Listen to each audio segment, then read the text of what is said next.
बोलो श्री प्राणनाथ प्यारे की जय। श्री बाईजूराज महारानी की जय। श्री सदगुरु महाराज की जय। निजानंद के चरित्र की गाथा उदधि महान, मैं चाहत वर्णन करूं मम है बुद्धि अजान।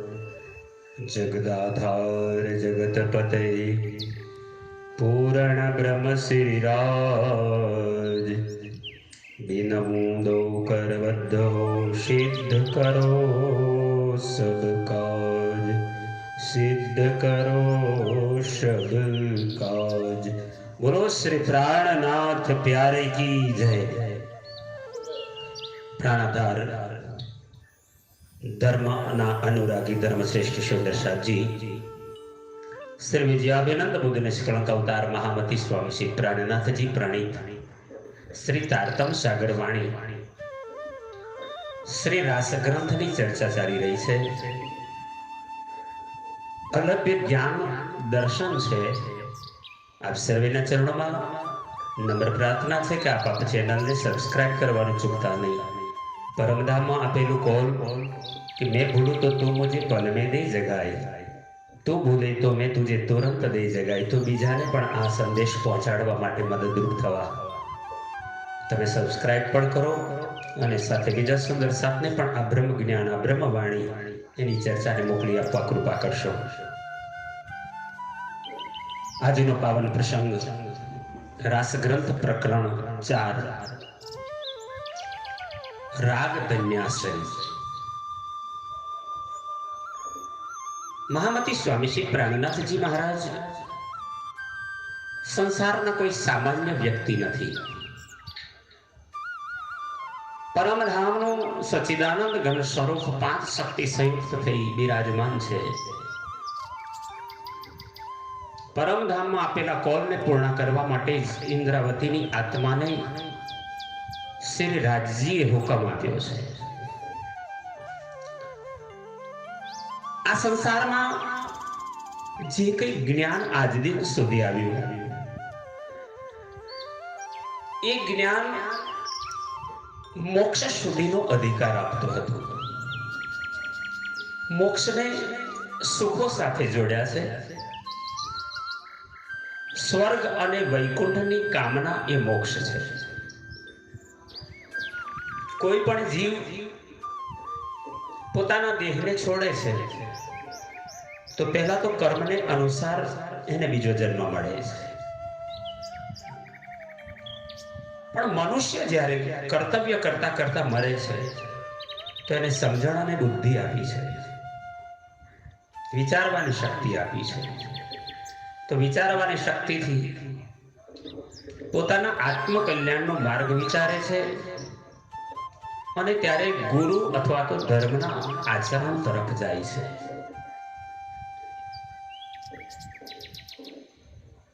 अठावीसमा कलियुगમાં બુદ્ધાવતાર અને વિજયાભિનંદ બુદ્ધ નિષ્કલંક અવતાર આવવાના હતા। એ પૂર્વે જ્ઞાન જગતમાં આવ્યું, પણ એ સર્વ જ્ઞાન વિશેષ કરી નારાયણ એટલે કે 14 લોક સુધીનું જ્ઞાન હતું। પાપ અને પુણ્ય કર્મને બતાવવાનું मार्ग हतो अने ए पाप अने पुण्यना कर्म पछीनो एक मार्ग हतो, एनुं नाम हतो मोक्ष। अने मोक्षमां 4 स्थान मळता हता: सामीप्य, सायुज्य, सारूप्य अने सालोक्य।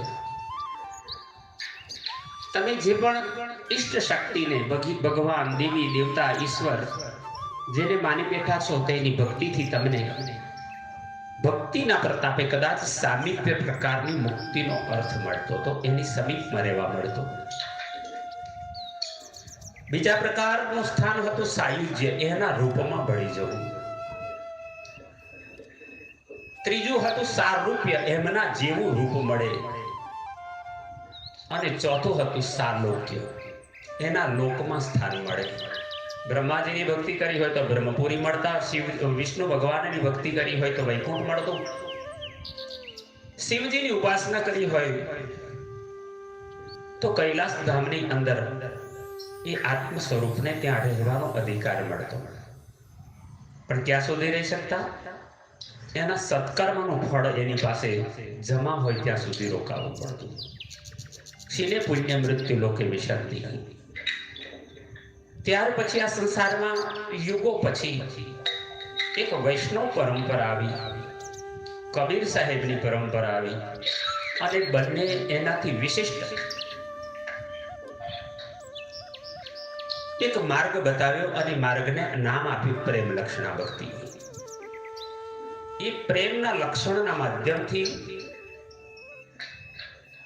પરમાત્માની લીલામાં અંતર્હિત થવાનું અધિકાર મળે. એટલે કે ગૌલોક ધામ, સબલિક ધામ સુધી, કૈવલ્ય ધામ સુધી પહોંચવાની જગતની આત્માઓને અધિકાર મળ્યો.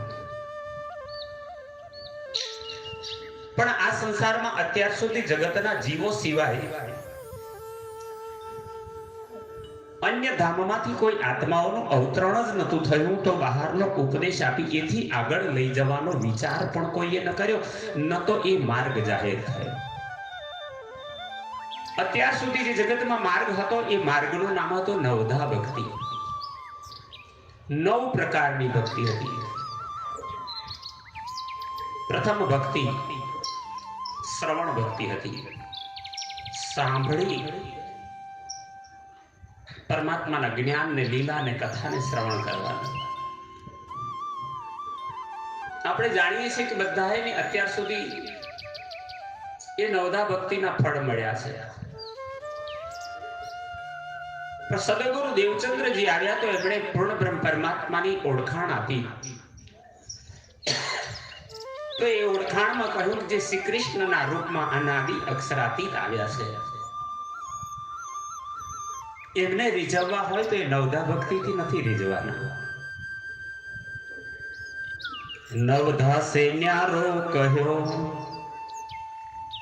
14 भुवन में नाही, सो प्रेम कहाँ से पाइए, जो बसत गोपिका माहे, जो बसत गोपिका माहे. યાદ રાખજો, બ્રજમંડળ વિશે પરમધામની બ્રહ્મ સૃષ્ટિ અને ઈશ્વરી સૃષ્ટિના સંસારમાં અવતરણ થતા જ જરૂરિયાત બની એક નવો માર્ગ મળવો જોઈતો હતો. તો મહામતી પ્રાણનાથજીએ એ વ્રજની ગોપાંગનાઓની પાસે ગુરુ ન હતા, શાસ્ત્ર ન હતું, એ તો અભણ હતી, ગંવાર હતી. પણ અંકુર પરમધામનું હતું, અક્ષરધામની આત્માઓનું અંકુર હતું. આ સંસારની અંદર પ્રેમ હતો, પણ એ પ્રેમ કેવો હતો? સ્વાર્થમય પ્રેમ હતો. માં પણ દીકરાને ઉછેરતી તો કામના કરતી ગઢપણમાં દીકરો મારી સેવા કરે. પતિ પત્નીનો પ્રેમ હતો, એમાં પણ સંપત્તિ, સુખ દુઃખને પ્રાપ્ત કરવાનો સ્વાર્થ હતો. દુનિયાના બધા જ નાતામાં અંગત રીતે ગુપ્ત સ્વાર્થ છુપાયેલો છે. કંઈક મેળવવાની કામના હતી. પહેલી વાર સંસારમાં પરા પ્રેમ લક્ષણા ભક્તિ આવી. એક નવો શબ્દ આપ્યો, નામ. પ્રેમ લક્ષણ તો હતું જ, ઉમેર્યું પરા. એટલે કઈનો પ્રેમ?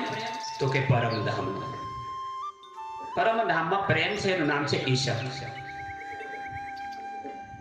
પરમાત્માની પ્રાપ્તિ ઈશક, ઈલમ અને ઈમાના 3 સાધનથી શક્ય છે. આજ દિન સુધી સંસારમાં પ્રેમ ન હતો. તો પ્રાણનાથજી મહારાજે કહ્યું, ગોપીઓ આવી બ્રજમંડળમાં, સંસારને સૌથી પહેલા એમણે પ્રેમનો સંદેશ આપ્યો. પ્રેમ નામ દુનિયા મીને બ્રહ્મ સૃષ્ટિ લાઈ, ઈત ના તો પ્રેમ દુનિયાને કીત. પ્રેમ હતો જ નહીં દુનિયામાં. અને એ પ્રેમ થકી હવે પરમાત્માને પ્રાપ્ત કરવાનો સરળ માર્ગ મળ્યો છે, જેમાં કઈ માંગવાની જરૂર નથી, કુરબાન થવાની જરૂર છે. દુનિયા કરે બંદગી, મોમીન કરે કુરબાન. દુનિયાને ભજન પૂજા પાઠ મંત્ર જાપ બધું કરવું પડે. બ્રહ્મ સૃષ્ટિને કાંઈ કરવાની જરૂર નથી. એને તો પોતાના પ્રિયતમ પર કુરબાન થવાનું છે. શું કુરબાન કરવાનું છે? તન મન ધન બધું છે. અને એ સંદેશ જ્યારે પહેલી વાર વ્રજમંડળમાં ગોપિકાઓના હૃદયમાં આવ્યો તો એ ગોપિકાઓએ પરમધામના એ સ્વાર્થવિહીન એટલે કે ઈશકથી કૃષ્ણને પ્રેમ કર્યો, ખૂબ ચાહ્યા. અને એને લઈને એક માર્ગ ચાલ્યો કે કૃષ્ણ પરમાત્માના રૂપમાં ગોપીઓને સ્વદેહે અને ખૂબ સરળતાથી મળ્યા. એ પ્રસંગને આજે બતાવતા એમણે સુંદર પ્રકરણ લીધું છે 12 ચોપાઈનું. અને આપણે પ્રાણનાથજીની મતિ અનુસાર આજે એને શ્રવણ કરીશું. શ્રીજી મહારાજ વ્રજમંડળની ગોપિકાઓની ભક્તિના સાધનની ચર્ચા કરી રહ્યા છે. આવો શ્રવણ કરીએ. ચોપાઈ વિવરણ કરી રહ્યા છે પ્રાધ્યાપિકા શ્રી પદ્માબેન પટેલ. ચોપાઈ વાંચશે.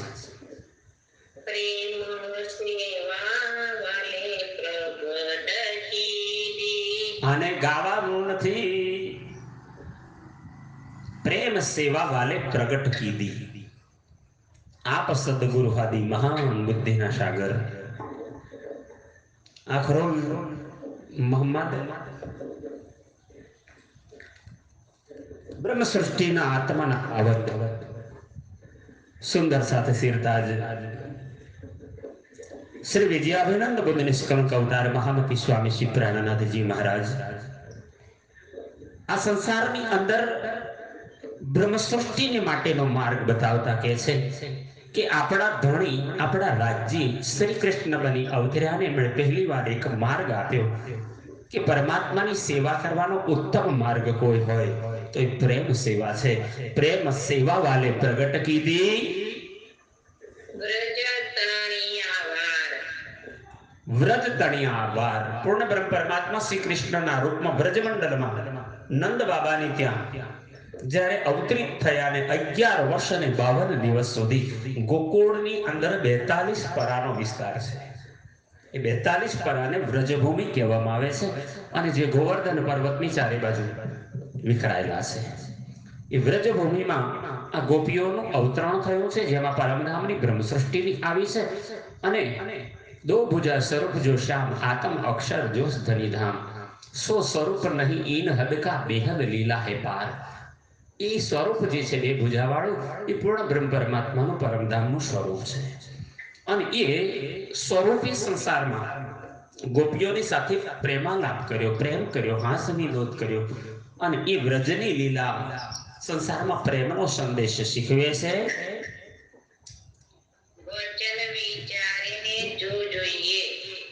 મહામતી શ્રીજી મહારાજ પ્રાણનાથજી સુંદર સાધીને કહે છે કે વ્રજની લીલાના માટે કંઈક કહેવાયું હોય. અનુભવીઓએ લખ્યું છે શ્રીમદ ભાગવતમાં પણ 10મ સ્કંદમાં પૂર્ણ વર્ણન લખ્યું છે. એક એક શબ્દને એમની લીલાઓને વચનને જરીક વિચાર કરી જુઓ. વચન વિચારીને જો જોઈએ તો શ્રીમદ ભાગવતમાં સુખદેવજી મહારાજે પરીક્ષિતને વર્ણન કર્યું છે. વર્ણન લખ્યું હતું વેદવ્યાસજી.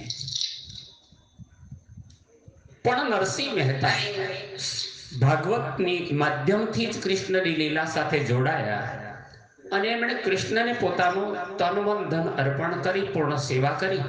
તો કૃષ્ણ ભક્ત હોવાના નાતે નરસિંહ મહેતાએ સંપૂર્ણ વ્રજની નાનામાં નાની લીલાઓનું શબ્દ આલેખન કર્યું છે ભજનો, કીર્તનો, પ્રભાત્યાના માધ્યમથી. તો વચન વિચારીને જો જોઈએ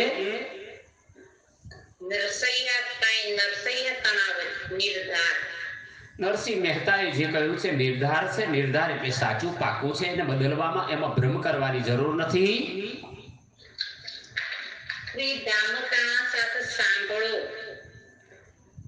સંસારના માણસોને ઉપદેશ દેવાની જરૂર નથી. આ લીલા સમજાવવી પડશે બ્રહ્મ સૃષ્ટિને. એટલા માટે એક શબ્દ વાપર્યો છે ધામ તણા સાથ સાંભળો.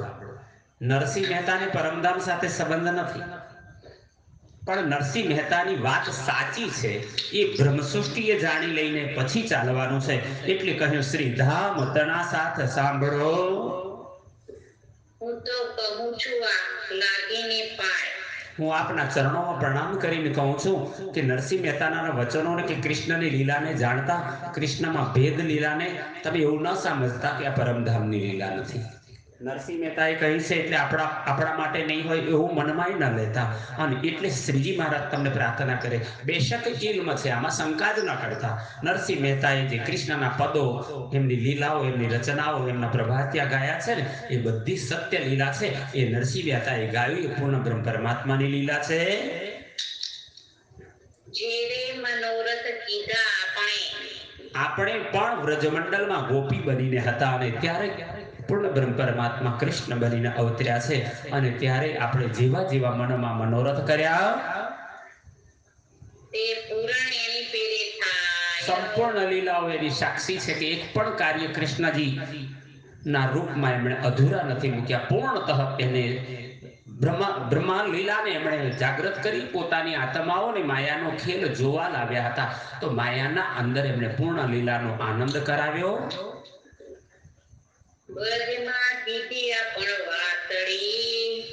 વ્રજમાં આપણે જે વાતો કરી, કૃષ્ણ સાથે જે સંવાદ કર્યા, કૃષ્ણના દર્શન કર્યા, એને પામવા માટેની જે કોશિશ કરી, તો એ બધું જ બ્રહ્મ લીલા હતી.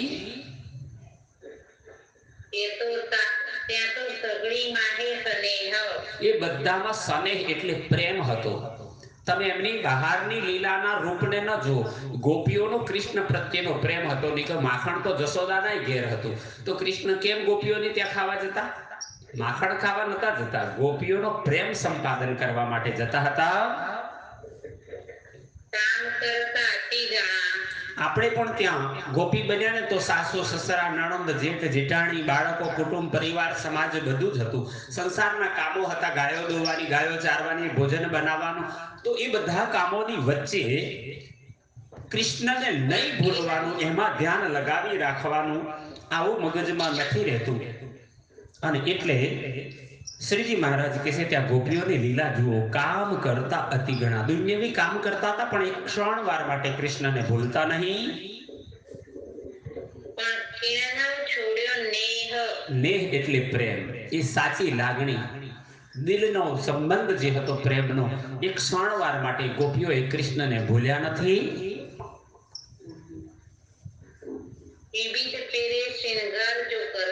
ત્યાં ગોપીઓ રોજ શૃંગાર કરતી ને. ફરક એટલો જ છે અત્યારે પણ. આજે પણ સ્ત્રીઓ, માતા બહેનો બધા જ રોજ નવી સાડી, નવો શણગાર પહેરે છે. ખરેખર એને શણગાર સોળે સજીને પોતાના પતિને રીઝવવાના છે. સ્ત્રી સોળ શણગાર કરે, બ્યુટી પાર્લરમાં જાય તો એની પાછળનો પહેલો ઉદ્દેશ હોય પોતાના પતિને મન ગમતા લાગે એટલે.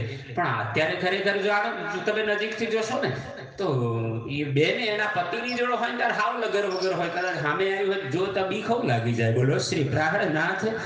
પણ એ જ્યારે કોકના લગ્નમાં જવાનું હોય કે પાર્ટીમાં જવાનું હોય ત્યારે એવા તૈયાર થાય, તો ત્યાં સંબંધમાં નાતો એટલો હતો કે આજ પણ સ્ત્રીઓ તૈયાર થાય છે, શણગાર કરે છે, પણ દુનિયાને બતાવવા માટે.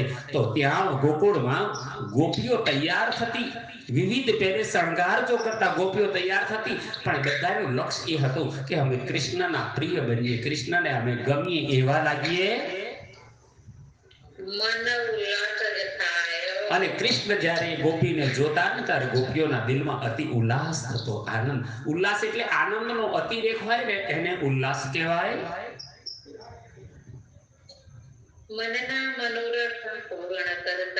અને ત્યાં એ તો પૂર્ણ બ્રહ્મ પરમાત્મા હતા. તનકી જાને મનકી જાને, એને કહેવાની માગવાની જરૂર નથી રહેતી.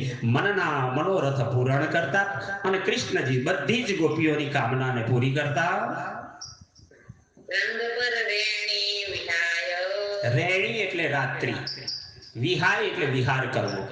આખી રાત ગોપીઓની સાથે કૃષ્ણ બધાને આનંદ કરાવતા, રાસ રમતા, મહિમાખંડની લૂંટ કરતા, અનેક પ્રકારની લીલાઓ થતી. અને એમ કરતા રાત્રિ પસાર થતી, ખબર જ નથી પડતી રાત કેમ વીતતી.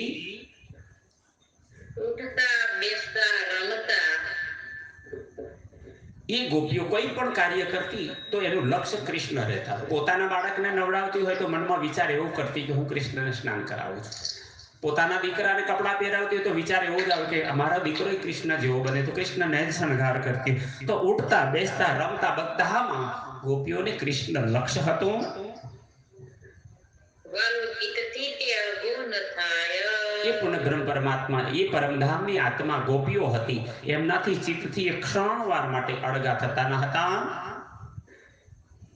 જ્યારે વન પધારતા જ્યારે કૃષ્ણ 6-7 વર્ષના થયા અને નાના નાના વાછરડા લઈ ગોપ બાળકો સાથે વનમાં જતા રહેતા, તો ગોપીઓથી ગોકુળમાં રહેવાતું નહોતું. એ સાવ સૂનું સૂનું લાગતું. ગોકુળમાં જાણે કોઈ છે જ નહીં. ગોપીઓને કામ કરવાય મન નહોતું લાગતું. એટલે કે છે જ્યારે વન પધારતા ત્યારે ક્ષણવર શું થાય ક્ષીણ એટલે ક્ષણ, 1 સેકન્ડ.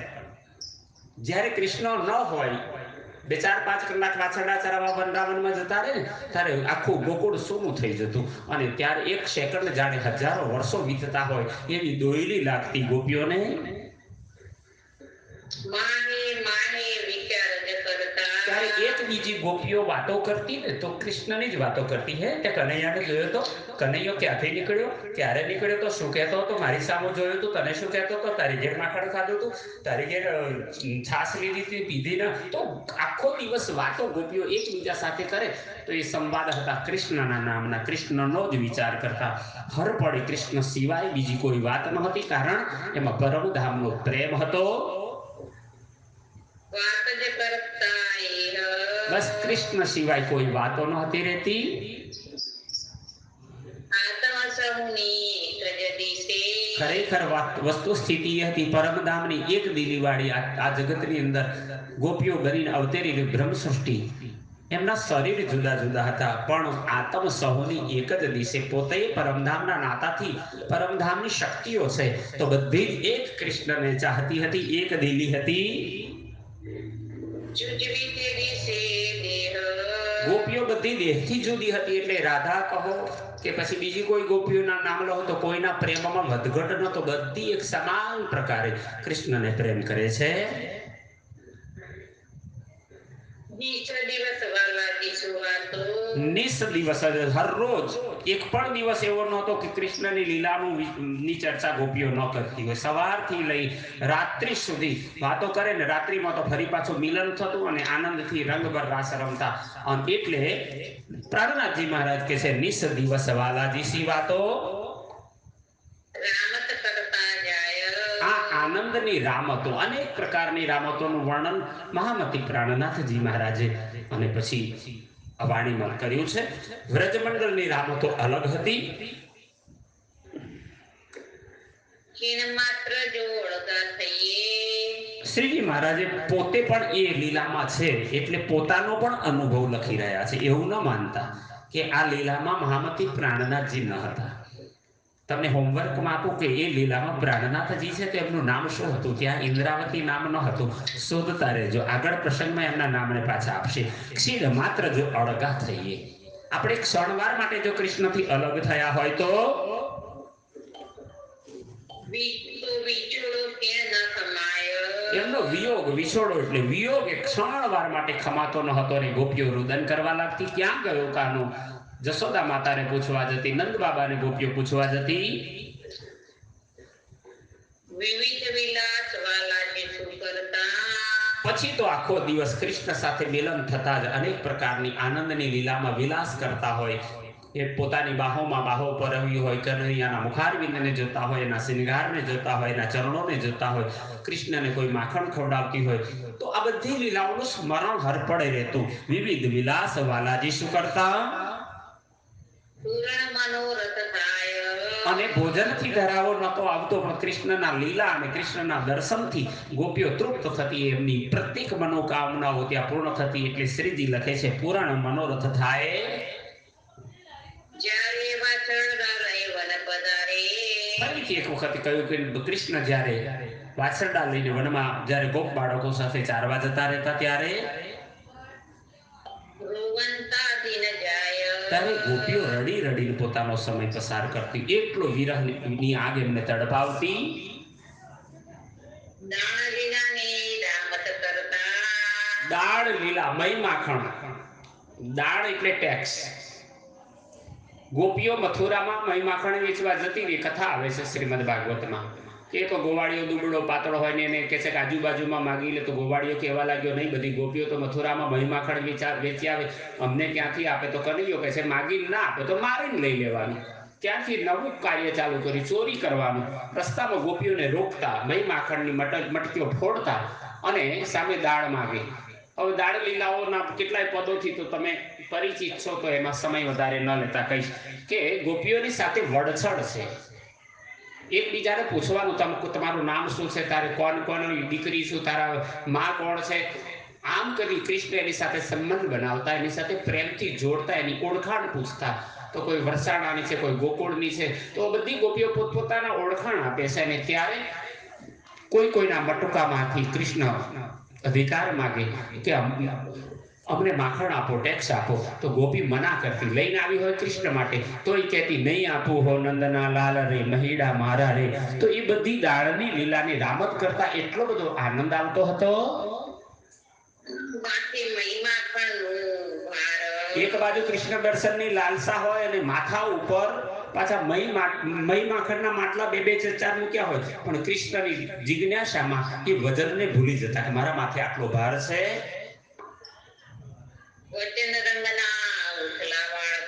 કૃષ્ણ જ્યારે સામા મળી જાય ગોપ બાળકોની ટોળકી સાથે, તો બંનેની સામે વાદ વિવાદ થતો. કૃષ્ણ હા કહેતો, ગોપીઓ ના કહેતી. આપી દો કહેતો, ગોપીઓ ના કહેતી. અને પછી જૂઠા જૂઠ લૂંટા લૂંટ, કોઈના મહી માખણ લૂંટાતા, કોઈના ફૂટી જતા, કોઈના ઢોળાઈ જતા.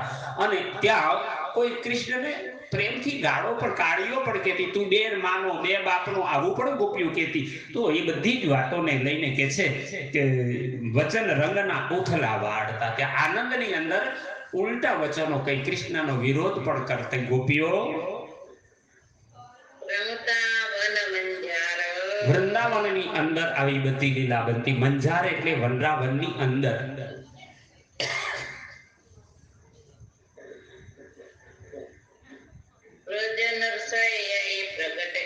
આ સંપૂર્ણ વ્રજ લીલાને ભક્ત નરસૈયાએ જ્યારે પ્રગટ કઈ કરી દીધું, લખ્યું છે, જાહેર કર્યું છે. બધા એમના વચનો સાચા છે. એમણે કોઈ અતિશયોક્તિ નથી બનાવી. બહુ વિવેકપૂર્ણ એમણે એની લીલાનું વર્ણન લખ્યું છે.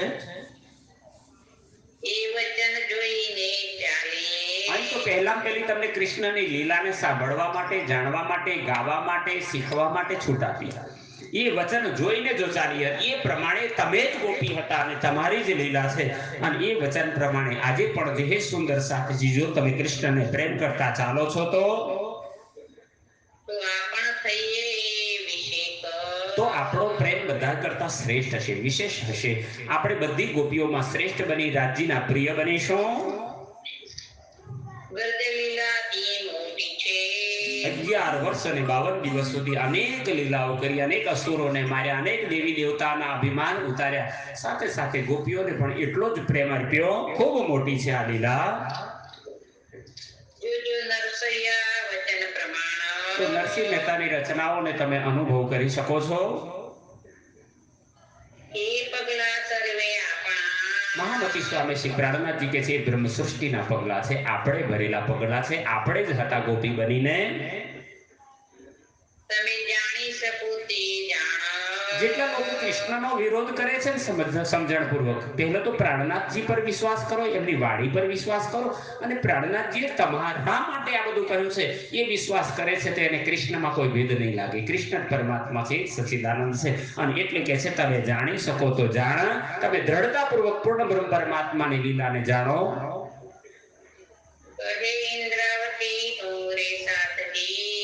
જ્યારે ઇન્દ્રાવતી શબ્દ એવું લખેલું કે મહામતી આવે તો આગળ શ્રી બોલ્યા વગર નહીં ચાલવાનું. કહે શ્રી ઇન્દ્રાવતી સોણો રે સાથજી. મહામતી સ્વામી શ્રી પ્રાણનાથજી મહારાજ બ્રહ્મસૃષ્ટિ સુંદર સાધજીને કહે છે, ખૂબ દ્રઢતાપૂર્વક, ખૂબ વિશ્વાસથી, પ્રેમસહ તમે આ જ્ઞાનને, આ વાણીને તમે શ્રવણ કરો. અહીં હવે મોડું કરવાથી કોઈ મતલબ નથી. વળગી પડો. એ પ્રેમ છે, એ આપણી લીલા છે. આપણે એને ગાવાની અને માણવાની, એમાં ઓતપ્રોત થવાનું છે.